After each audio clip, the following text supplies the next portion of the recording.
You can go to jail for a long time for this. What, free TV? It's not free. It's like stealing. Stealing? You guys are beaming a signal in this fucking trailer park with my permission, not me. So I got these little things that pick up that signal from space. How the fuck is that stealing? What, do you own space? Hey guys, welcome back to the channel. And what I got running in front of me here is a DirecTV emulator. This is an SLE emulator, the complete setup with H-card, which was known as the aux card because it was fitted with a script, the aux script, which allowed the emulator to just pump dump the ASIC chip that was on board the card. The card had no other function because the emulator had a virtual card running in its memory.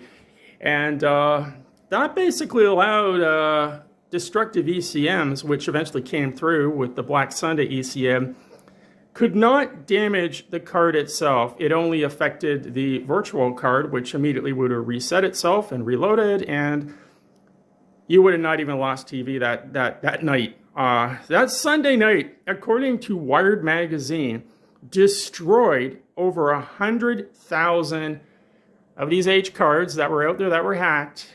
And according to DirecTV, they believed 98% of the hack community was taken down that night. Probably was true because not a lot of people were running emulators. Emulators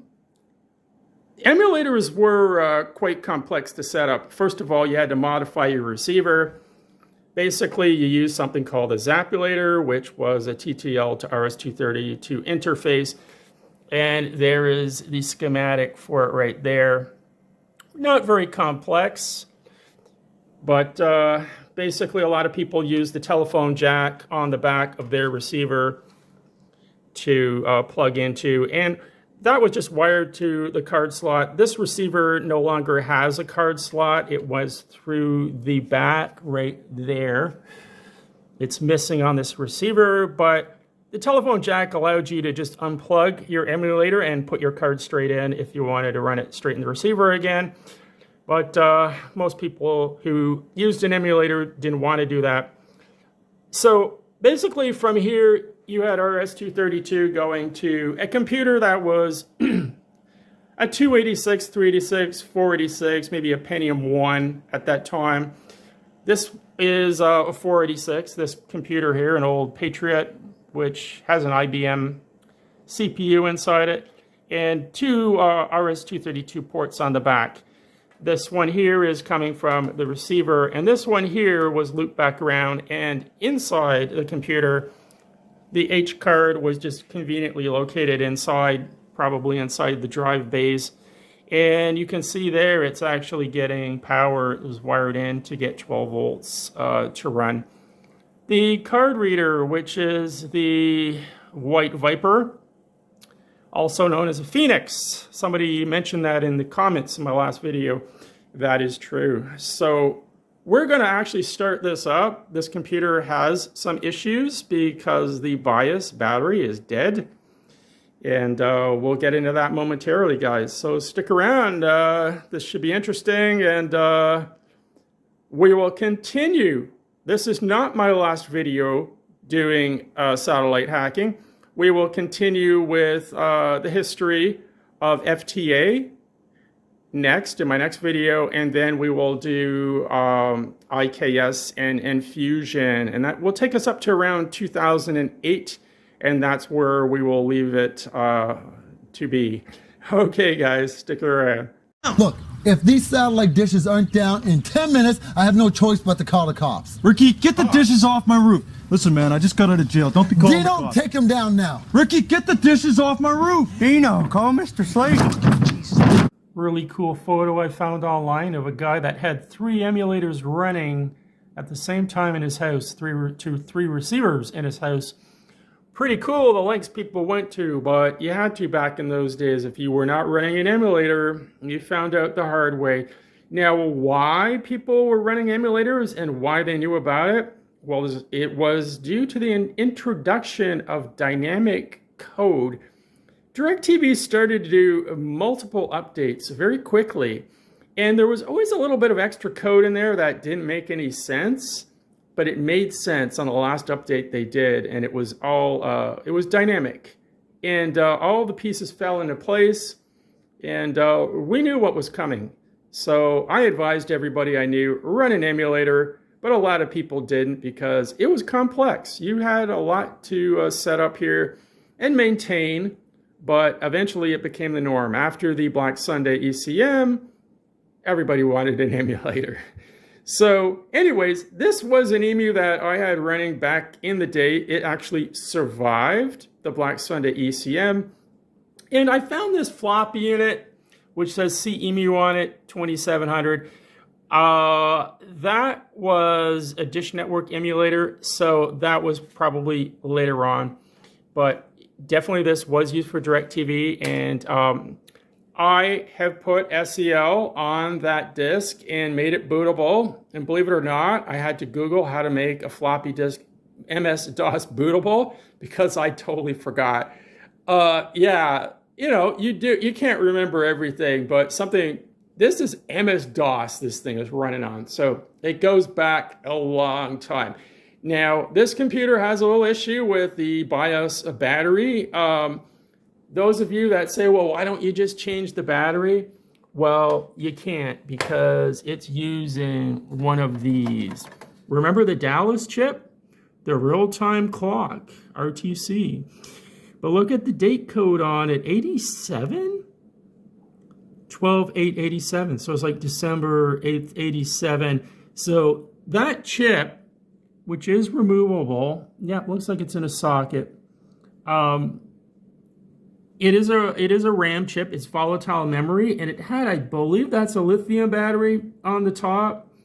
It might be alkaline. I'm not sure if we had lithium back in 87, but it did last quite a while because it wasn't a problem 20 years ago, but it's definitely dead now. So the BIOS is corrupt on this machine. Look at that, nice IBM. Wow, you couldn't get better than that, man. IBM. So anyways, we can deal with the BIOS issue because we just want to get it to boot.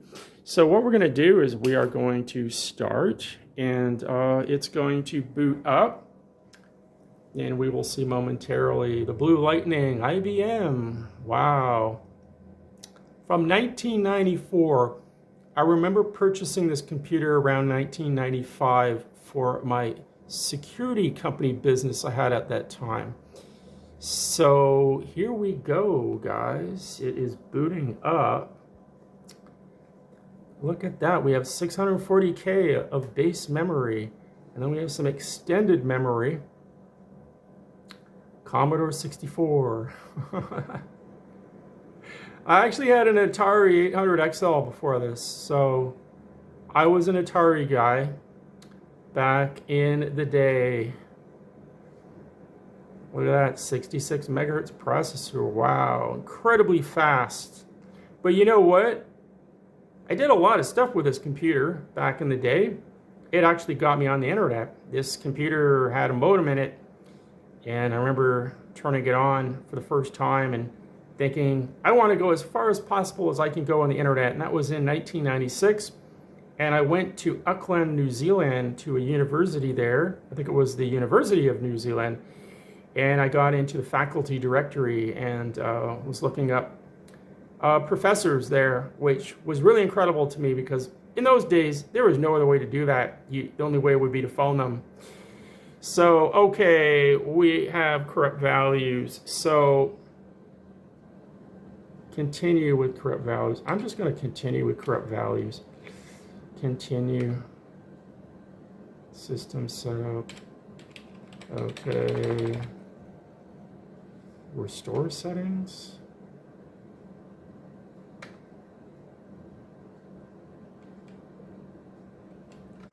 Okay guys, I figured it out. All we need to do is just exit when we get this message, and it will go straight to the floppy disk. Green light is on. It is booting MS-DOS off the floppy, and then it will do a batch file which will take it into the SLE44 emulator, which is what it's doing right now. Just loading off that disk. And there we go. The SLE44 and with the Milli core, the Milli 4 core. And look at this. Pierre G. Martineau. He was a guy out in Quebec that created this emulator, the SLE emulator, and he was the one and only guy, from what I recall, that knew anything about these emulators, and he continued to maintain it and give updates as they were needed, because DirecTV did actually start ECMing emulators. They weren't able to damage anything, but they were changing things, just causing the emulators not to work. Now, this is really funny. He's asking for donations through PayPal at the following email address. And I know today that PayPal account would be taken down really quickly and you would lose all your money in that account. Yeah, this must have been way back when, in the year 2000. Is there a date on there? 2002. Probably Elon Musk was still running it at that time, and nobody really cared much. Would have been much more difficult to do anything about that PayPal account. So there is basically all there was to it. The floppy ran a batch file. It would automatically boot, and everything would come up. You didn't even have to have a monitor connected if you didn't want to. It all ran on its own. You didn't need a keyboard or anything. And there it is there. And it is probably going to be trying to talk to the aux card, which is not fitted with the proper script. So we will momentarily probably get some kind of an error message here, because it is trying. Or you know what? It might actually work. I'm not sure what's on this card. It could actually be the aux script, for all I know. Anyways, there you go, guys. And we're now going to take a look at a little bit of the history and the people behind the Black Sunday ECM. Very interesting story, so stick around. So, 8:30 p.m., January 21st, 2001, the Black Sunday ECM is unleashed, destroying 100,000 cards that were hacked at the time and removing 98% of the hacker community. And DirecTV, to add insult to injury and a little pizzazz, as they claim here, signed all the cards, with the first 8 bytes all reading game over. Well, little did they know that these cards would be recovered down the road with a bootloader. But it was a pretty devastating attack. It took a couple of months to recover from.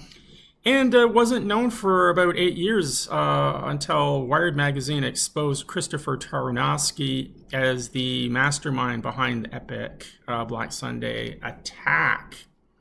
So there you go, guys. And we're going to take a look at him next. Christopher Tarnowski is a hacker who specializes in hacking smart cards. He was so good at this that he was actually hired by a company that makes smart cards for the satellite TV industry to help them secure their systems from satellite pirates. So today what we're going to do is we're going to take out this piece of metal, we're going to remove it, we're going to expose it to some acids. The first phase is going to remove the epoxy and actually expose the chip. So this white stuff's going to come off. So basically the plastic's broken down now after about 10 minutes have gone by. First phase of exposure is going to be to get to the actual device inside the substrate. We're going to pull these out and we're going to stick them on the hot plate with some fuming nitric acid, HNO3. Very, very dangerous. It's a very aggressive acid. You can see on the monitor, it looks good. It looks beautifully clean. Scratch a hole in this area.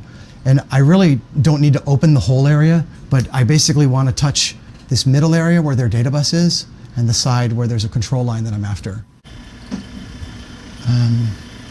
Now we're going to sit on the bus with a needle 8 times and we're going to listen. The yellow line will be what we're touching on the substrate. The blue line represents reset. Every time I reset the card, we're going to build a log of where the chip went when it powered up. And you're basically going to see everything. So we're going to take 800 hexadecimal samples. So this is just a sequential order of the samples taken. Sample 500 hex, sample 520, and what I saw at the period of time. Anything in the chip, I can see it right here. As we take more samples, it's all going to fall into place and you'll see it. I could actually send a management message, for example, into the chip and eavesdrop everything the chip did to decrypt the message, for example. So if I can see, I can do anything I want to right now. I can control it or I can listen. I can read out the E-square if I wanted to. I could read out the ROM. Anything goes at this point in time versus glitching with a glitcher. So following the Black Sunday ECM, people were absolutely flipping out. Where's my goddamn TV? Oh my god! Where's my goddamn TV? However, the hackers were hard at work, and they've discovered that the bootloader in the card wasn't actually needed, that an external bootloader could be used, and that's what this device here is. This was a bootloader sleeve that sat between your card and had contacts on it that went into your receiver, and it provided the necessary boot for the card. Basically, what it was doing was glitching the card into its boot operation. The bootloader fully restored the operation of the card. All 100,000 cards that were hit by the Black Sunday ECM could be resurrected with this device that cost around $100. And there's one there. It could also allow you to use your card now with an emulator, which many people did after they learned their lesson the hard way after the Black Sunday ECM. What the fuck is wrong with you? Jesus. Take every fucking one of these down the fucking ground. Is that what you want, you fucking retards? Don't give a fuck about this stupid bullshit. That windshield was already Come dry. in the fucking park with my fucking permission.